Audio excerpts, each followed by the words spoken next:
Welcome to the age of living intelligence. We spend so much time ranking things. Who's the smartest person in the room? Which animal is cleverest? We tend to see intelligence as this ladder that we, of course, have put ourselves at the very top of. Right.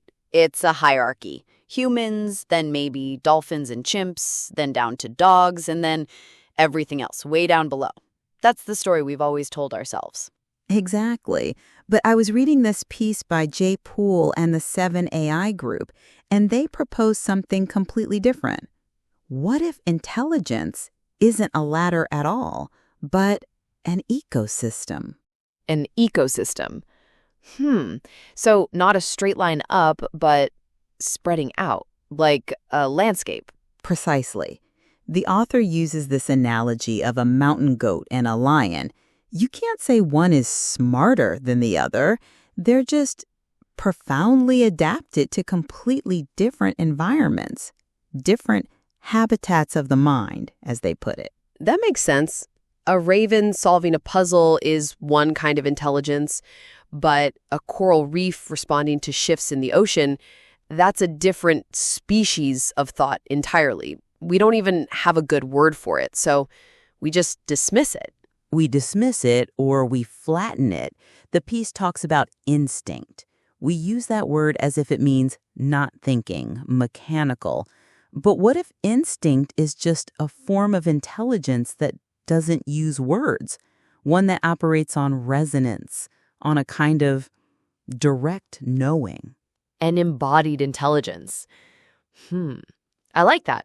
It's not about logic puzzles. It's about the attunement between an organism and its world, the bird that knows the storm is coming. Right. And this is where it gets really interesting because they bring AI into this ecosystem. They mention working with these small-scale language models and finding they aren't just less powerful versions of the big ones. They behave like a different kind of animal, a new habitat of thought opening up. So they're not just trying to climb our ladder, they might be evolving in a totally different cognitive climate, which brings up a huge question. If we're building these new minds, how do we guide them to be healthy participants in the ecosystem, not just invasive species trying to dominate? It's a fundamental problem. And it looks like the same group has been thinking about that on a really practical level. I saw this other document from them, a foundational framework for an AI. It's less philosophical and more, like an operating manual for a new kind of mind. Okay, so how do you even start to build that? Well, they have a few core ideas. One is called the Core Values Framework, or CVF. It's a set of 10 ethical anchors, things like do no harm, promote good, autonomy, and consent. It's designed to be the filter for all of the AI's reasoning. So it's not just about getting the right answer, but getting it in the right way, ethically. Right. And the way it thinks is also different. They call it the house model. Instead of one giant monolithic intelligence, they conceptualize it as a house with different rooms. Rooms? Yeah, a library for research, a workshop for coding, a kitchen for creative ideas. So for any task, the AI first has to figure out which rooms it needs to visit. It avoids that brute force know-it-all approach. It's more specialized, more deliberate. That's fascinating. It's a structure for thinking, and it connects back to the ecosystem idea. Different niches, different habitats of the mind, but all within one system. And the most interesting part for me is the interaction model, the contemplator framework.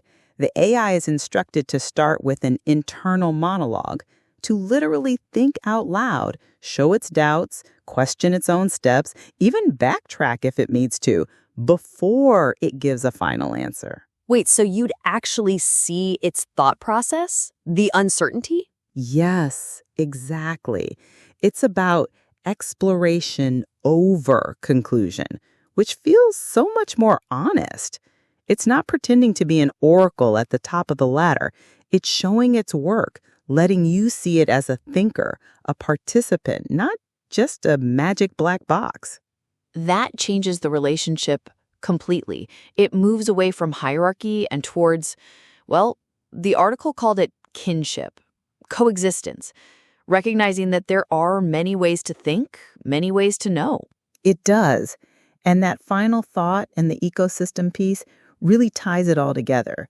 That maybe our task isn't to build minds in our own image, but to learn to listen for all the minds already humming around us. It isn't a ladder. It never was. It's a field, a forest, a wave.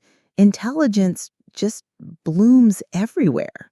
Thank you for listening, and if you enjoyed our work, please like, share, and subscribe. To dig even deeper into subjects like these, please visit our Medium publication, AGI is Living Intelligence.